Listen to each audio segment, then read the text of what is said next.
Alors, pour commencer, je vais vous demander de faire un petit effort d'imagination, de fermer les yeux, au moins mentalement, et je vais raconter une histoire. Imaginez une pandémie. C'est pas trop difficile à imaginer, ça va. Mais celle-ci fait 100% de morts chez ceux qui l'attrapent. Les malades infectés meurent dans les 5 ans. Un malade a 100% de chance d'infecter toute la famille. Imaginez qu'il n'existe aucun vaccin et cela dure depuis 10 ans. Que ferions-nous? Nous aurions peur. Chacun se terrerait chez soi. Personne n'irait courir le risque d'approcher même un voisin à moins de 100 mètres. Les membres de nos propres familles seraient mis à l'isolement. Et ceux qui ne le feraient pas accepteraient d'en payer le prix. Puis un jour, un vaccin est découvert. Un vaccin miracle, révolutionnaire. Mais vous n'avez aucune garantie de sa dangerosité à terme. Ça va? Il utilise une technique jamais éprouvée, qu'on ne peut même pas expliquer. Un peu comme les aspirines, vous savez? On ne sait toujours pas l'expliquer. Mais il vous assure une immunité totale. Comment réagiriez-vous? Certainement, la plupart d'entre nous l'accueilleront comme une bonne nouvelle. Même ceux déjà atteints par la maladie, alors que leur santé se dégrade, se réjouiront d'avance, avant même d'avoir pris ce vaccin, de ceux qui vont le recevoir un jour. Alors maintenant, vous pouvez ouvrir les yeux. C'était un cauchemar. Enfin, pas vraiment. Parce que nous sommes dans ce genre de pandémie, mais pas celle que vous croyez. Appelez le virus péché, le vaccin évangile, et vous vous rendrez compte que la plupart d'entre nous ne réagissent pas comme si le péché était vraiment mortel et l'évangile vraiment un vaccin. Mieux encore, vous comprendrez pourquoi, ou vous ne comprendrez pas, pourquoi la plupart de nos contemporains croient à la plus grande théorie du complot de tous les temps, la résurrection de Jésus. Elle n'a jamais eu lieu. Et vous savez quoi? C'est une théorie du complot qui date déjà de l'époque corinthienne. Les Corinthiens étaient riches de toutes sortes de dons, d'expériences spirituelles, mais leur manque d'amour les uns envers les autres révèle en fait l'étendue de la pandémie qui les frappe encore. Certains n'ont pas compris l'évangile et ils ont confondu vie spirituelle ou expérience spirituelle, ou vie spirituelle, et expérience mystique. Ils ont cru à un faux évangile. Voilà pourquoi Paul leur rappelle l'évangile dans les termes dans lesquels il leur a déjà annoncé. Et je vous propose de lire dans 1 Corinthiens 15 les 11 premiers versets.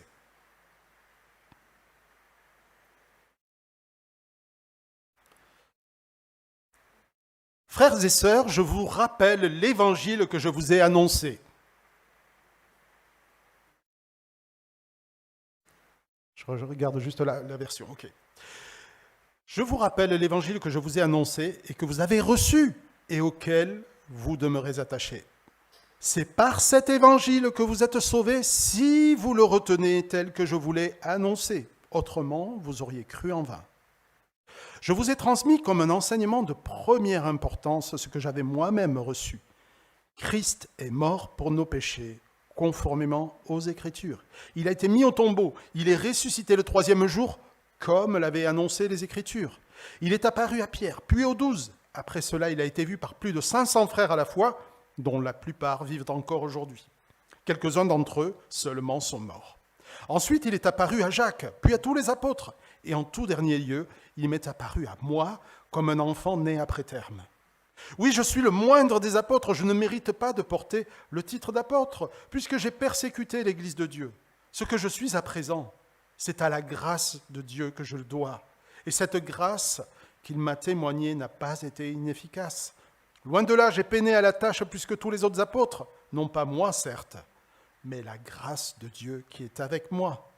Bref, que ce soit eux ou que ce soit moi, voilà le message que nous proclamons et voilà aussi ce que vous avez cru. Alors, qu'est-ce que l'Évangile ? Alors là, c'est là qu'on va voir si la technique fonctionne bien. Donc, je te ferai un signe à chaque fois qu'il faut passer une diapositive. Qu'est-ce que l'Évangile ? L'Évangile, dans nos églises, tous, vous êtes, je l'espère en tout cas, tous familiers du terme « évangile », qui veut dire « bonne nouvelle ». Jusque-là, ça va. Pourtant, si nous demandions à une dizaine de chrétiens évangéliques de nous expliquer en quelques mots combien de réponses obtiendrions-nous ? Si nous interrogions nos voisins, collègues, amis sur le même thème, les réponses seraient encore plus variées et encore plus déroutantes. Il est sain de se rappeler l'Évangile dans les termes dans lesquels il nous a été communiqué. D'une part parce que nous n'en avons jamais fait le tour, et d'autre part parce que cela nous permet de nous exposer à sa lumière pour voir si elle nous éblouit encore, ou si elle nous laisse indifférents. Alors c'est ce que nous voulons faire avec cette série que nous allons faire dans les semaines qui suivent sur Dieu et l'Évangile. Et c'est pour cela que nous avons acheté un livre, Dieu et l'Évangile, que vous pourrez lire et dont nous parlerons dans les groupes de maison. Paul rappelle aux Corinthiens l'Évangile qu'ils ont reçu et dans lequel ils ont cru. Mais il ne faut pas seulement se contenter d'y croire, ils doivent aussi le retenir. Restez fermes. C'est verset 2. « Par cet évangile que vous êtes sauvés, si vous le retenez tel que je vous l'ai annoncé. Autrement, vous auriez cru en vain. » L'enjeu de cette prédication de Paul est clair. Ne pas croire en vain. Est-il possible de croire en vain ? Oui. Et l'Écriture nous invite à y être attentifs. Dans les termes même, si vous le retenez, dans les termes dans lesquels je vous l'ai annoncé. Pas d'à peu près. Parce que cet évangile a un contenu, et ce contenu tient en 2 points. Mais permettez-moi un préalable. 2 fois, s'il te plaît. Permettez-moi un préalable sans lequel tout ce que nous disons est vain.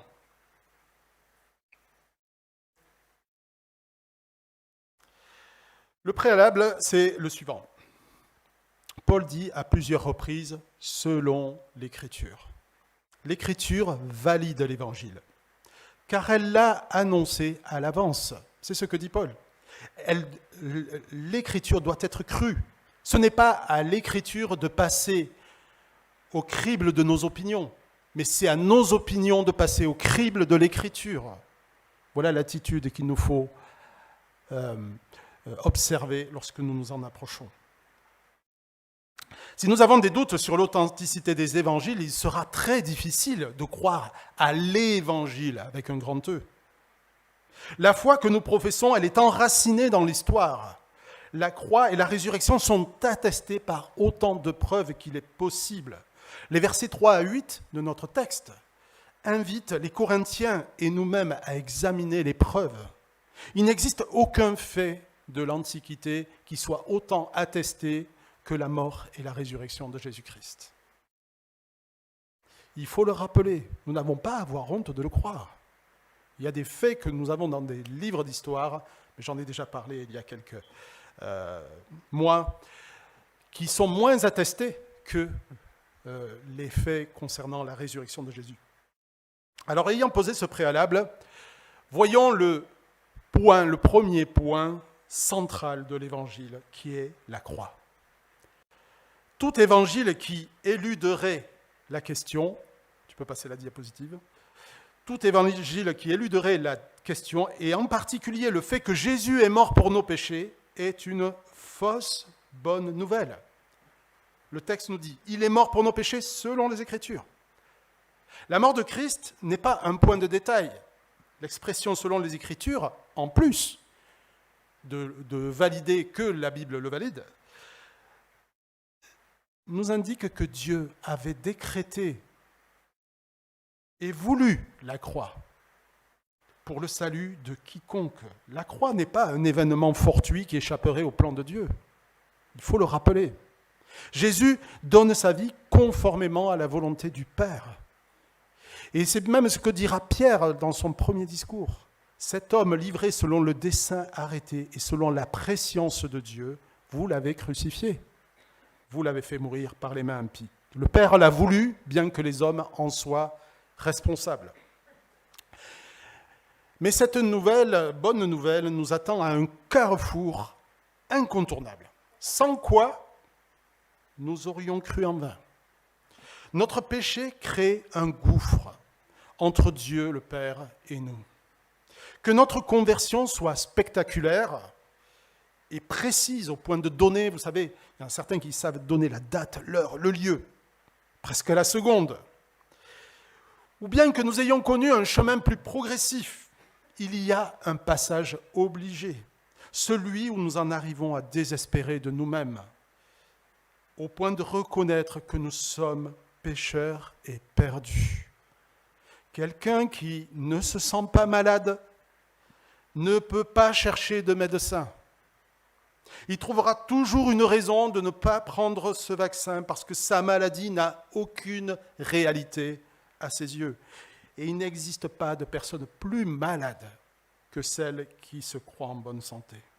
Et c'est précisément ce que Jésus dira lorsqu'il affirmera ceux qui sont en bonne santé, dans Luc 5, verset 31, ceux qui sont en bonne santé n'ont pas besoin de médecin, ce sont les malades qui en ont besoin. Ceux qui sont en bonne santé sont des justes à leurs propres yeux, dans le contexte. Mais ils sont morts. Si notre vie est exempte de cette prise de conscience profonde, bouleversante, affligeante, qui nous fait désespérer de nos capacités, de notre justice, alors nous risquons, mes amis, de croire en vain, de croire en un autre évangile. Jésus est mort pour nos péchés selon les Écritures, c'est un point capital. L'autre fait central de l'évangile, et là il faut passer à la suite, c'est que Christ a d'une part été mis au tombeau, autrement dit qu'il était réellement mort et non pas engourdi ou endormi comme certains le prétendent, mais aussi qu'il est ressuscité. Il a été mis au tombeau et ressuscité selon les Écritures. Alors nous touchons ici au problème qui oppose Paul à certains Corinthiens dans la communauté. La résurrection, c'est l'autre point central de l'Évangile.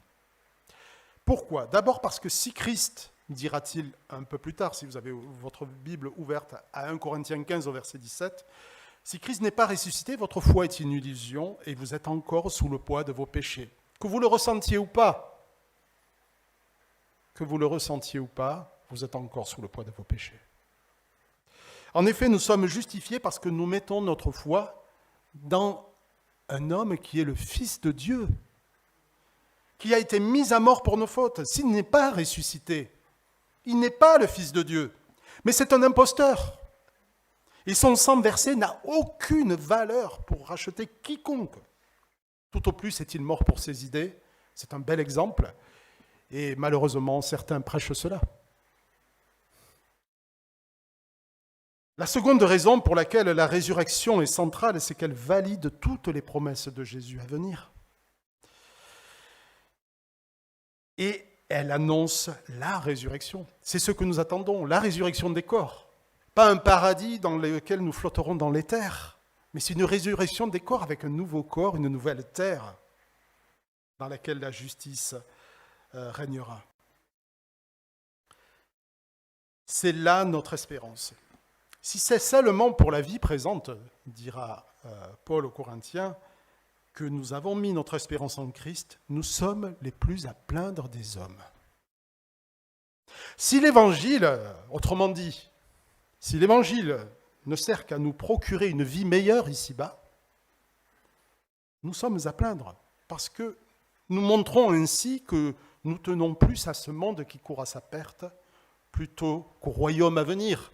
Et peut-être même que c'est un indice qu'au fond de nous-mêmes, nous ne croyons pas vraiment à la résurrection, nous préférons miser sur ce que nous voyons. Mais il nous faut miser sur le royaume à venir. Tout évangile qui concentrerait son intérêt sur notre vie présente est un faux évangile. Alors certes, il y a de nombreux bienfaits à l'évangile, je le détaillerai plus tard dans le deuxième point.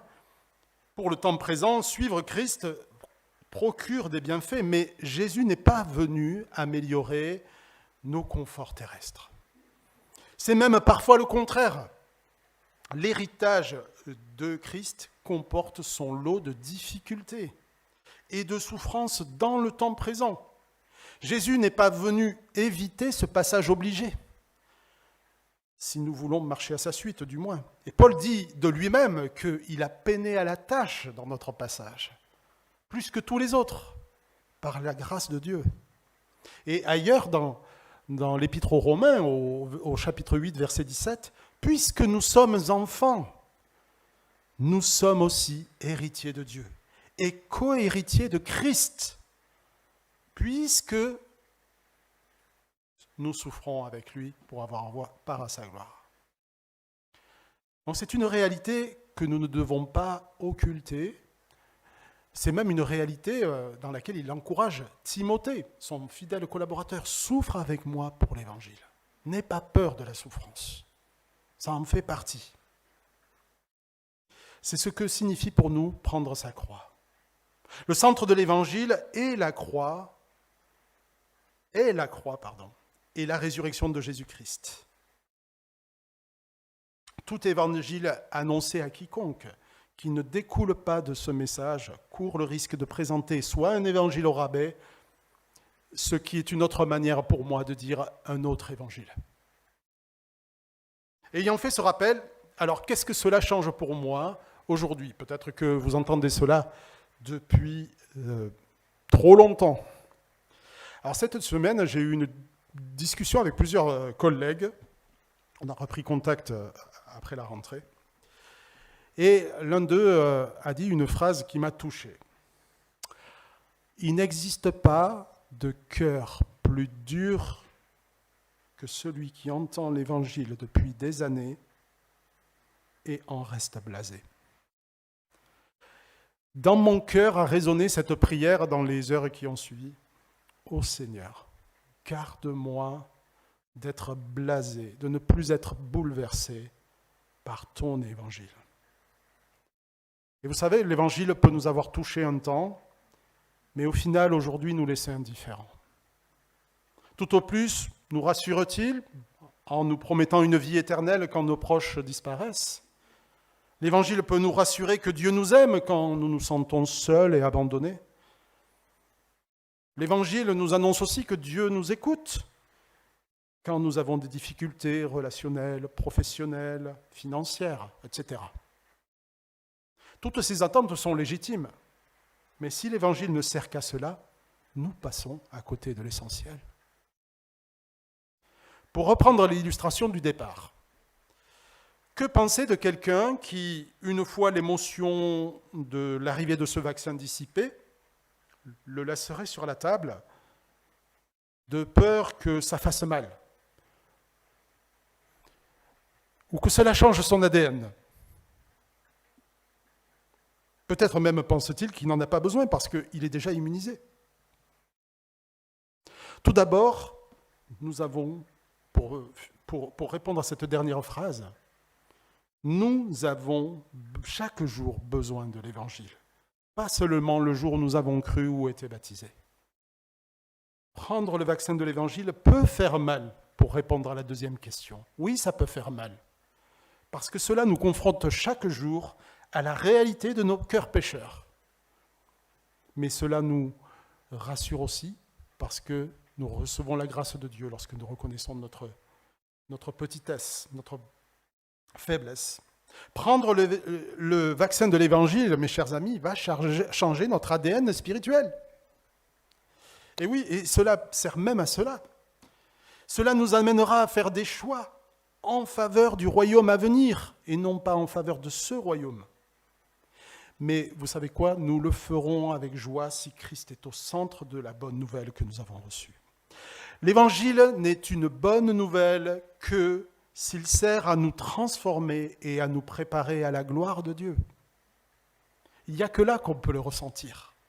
Si c'est juste des affirmations, des doctrines bibliques que j'affirme, mais que cela n'a pas d'impact sur ma vie, cela ne sert à rien, ce n'est pas une bonne nouvelle.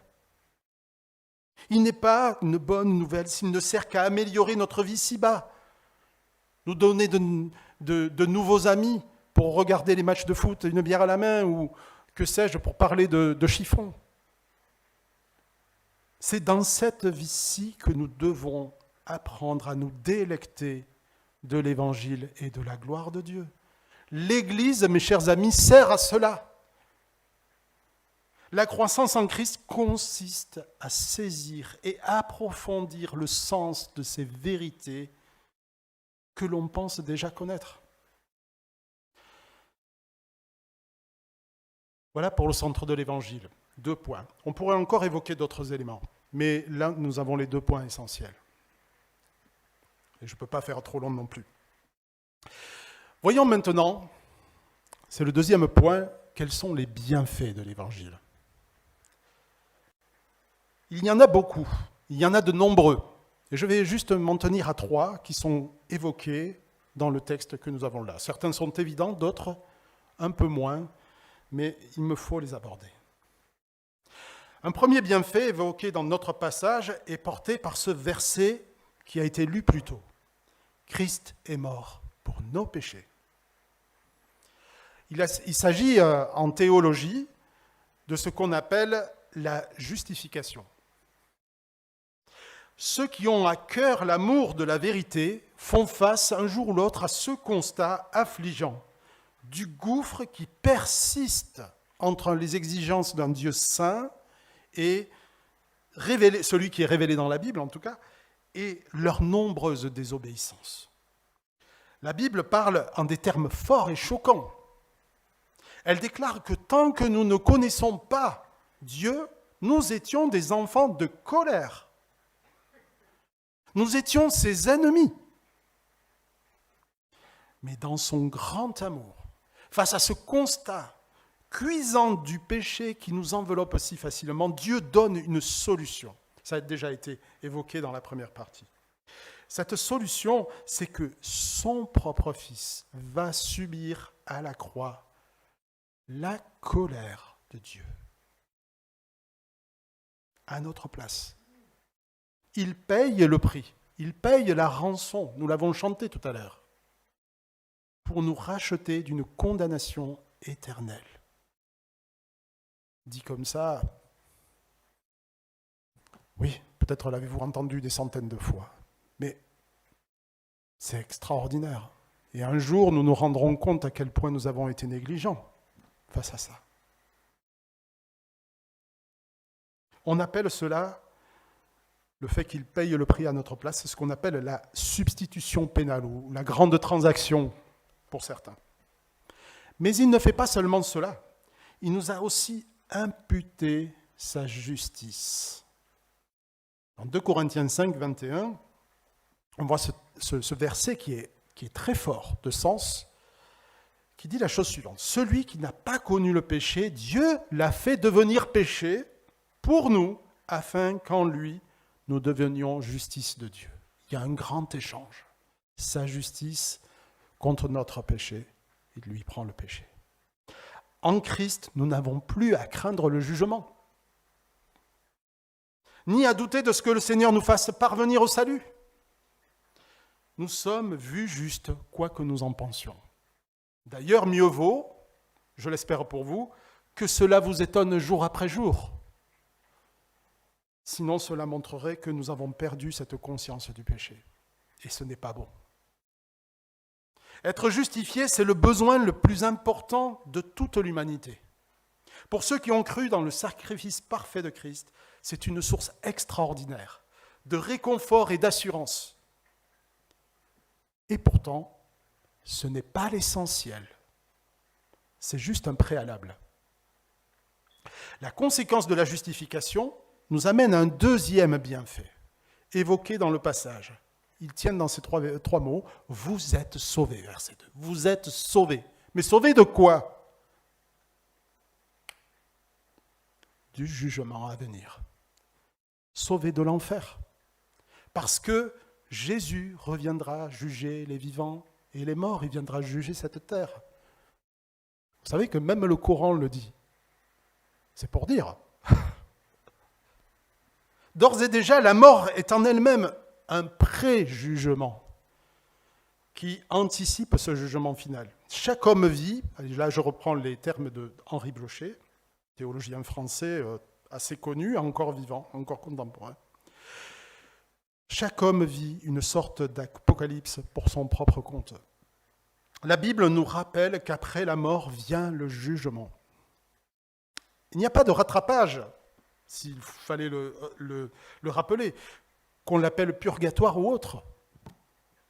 Bien que le jugement final reste à venir, on en ressent déjà les effets dans le séjour des morts. Après la mort, il y a une conscience clairement affirmée par l'Écriture, de ce jugement qui est déjà prononcé en réalité, ou en tout cas qui va être prononcé. Certains, bien qu'ils s'en défendent, ressentent déjà même les effets de cette condamnation dans le temps présent. Et cela parfois montre certains comportements ou explique certains comportements, mais je ne peux pas développer cela. Si nous ne croyons pas à ce jugement, et comme c'est assez à la mode aujourd'hui, nous refusons un Dieu qui juge, si l'idée même d'une condamnation éternelle nous répugne, nous croyons en un faux évangile. Et l'une des promesses de l'Épître aux Hébreux, c'est justement que par sa mort, Jésus délivre tous ceux qui étaient réduits à l'esclavage, leur vie durant par la peur de la mort. Un des bienfaits de l'Évangile, le deuxième que j'évoque, donc, dont je parle, c'est que Dieu le Père a donné son Fils unique en qui il met toute sa joie pour garder ses enfants d'une condamnation éternelle, pour les sauver. C'est une des plus merveilleuses promesses de l'Évangile. Et pourtant, ce n'est pas l'essentiel. Ce n'est pas l'essentiel. Je voudrais évoquer un troisième bienfait. Il y en a d'autres, mais celui-ci me semble être le plus grand. Il s'agit de l'adoption et de toutes ses implications. Cette adoption, elle est évoquée à de multiples reprises dans les évangiles, en particulier chez Jean. C'est très, je vais le dire un peu plus tard, dans Jean, mais aussi dans toutes les lettres de Paul.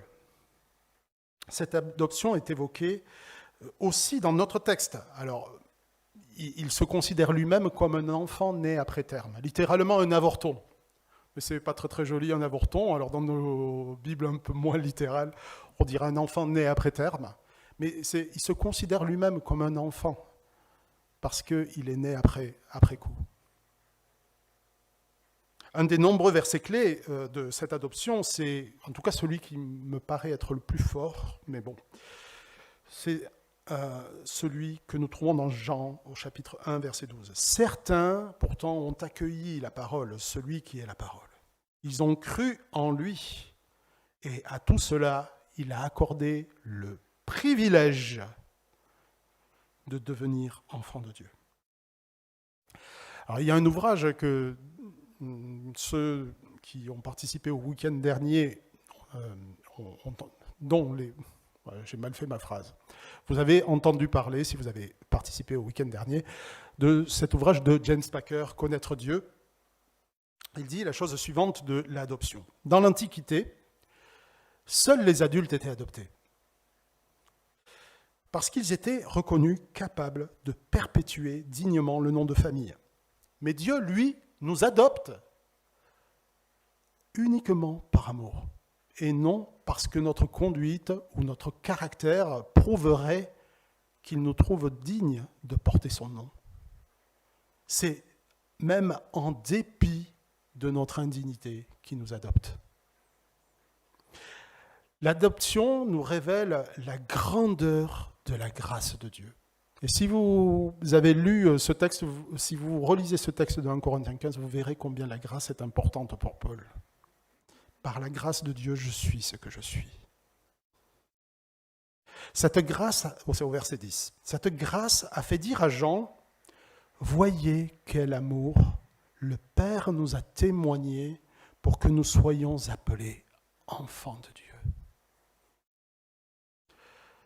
Le premier stade de l'adoption, alors personnellement je ne l'ai pas vécu, mais on peut l'imaginer, c'est celui des démarches, dans lequel la volonté, la bonté des parents est mise à rude épreuve.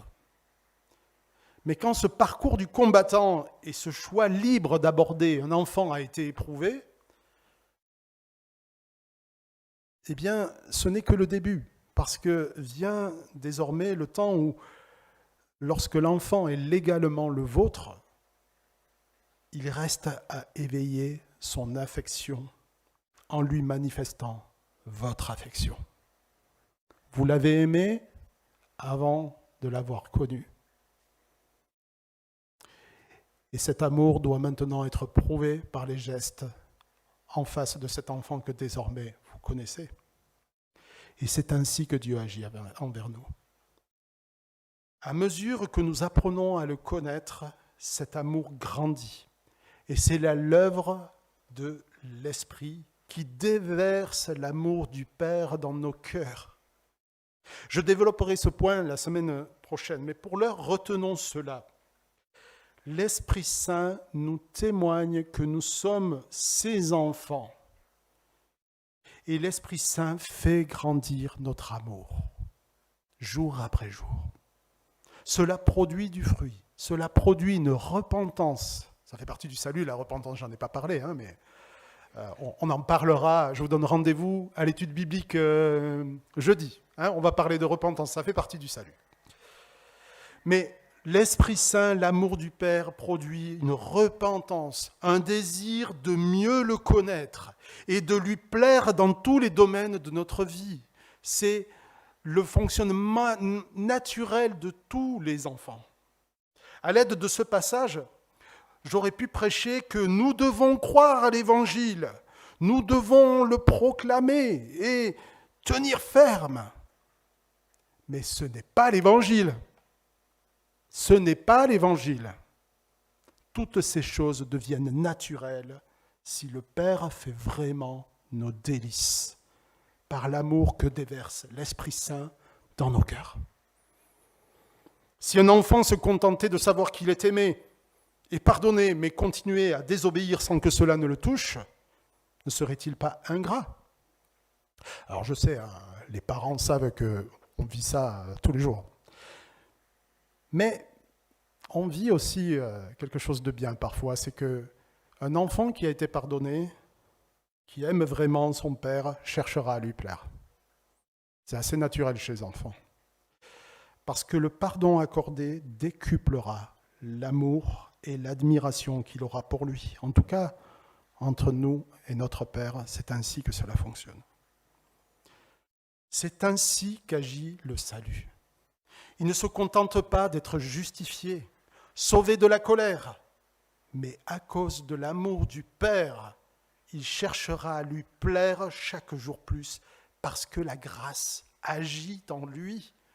Et c'est ce que Paul est en train de dire aux Corinthiens. La grâce a agi en moi. Le vaccin, mes chers amis, ce n'est pas seulement de nous donner une bonne conscience, de nous justifier, de nous sauver de la colère qui vient sur ce monde. Le vaccin dans lequel nous croyons, en tout cas dans lequel je crois, entendez par vaccin l'Évangile, c'est que par l'œuvre de Jésus-Christ, Dieu nous dévoile son cœur de Père. Il nous adopte.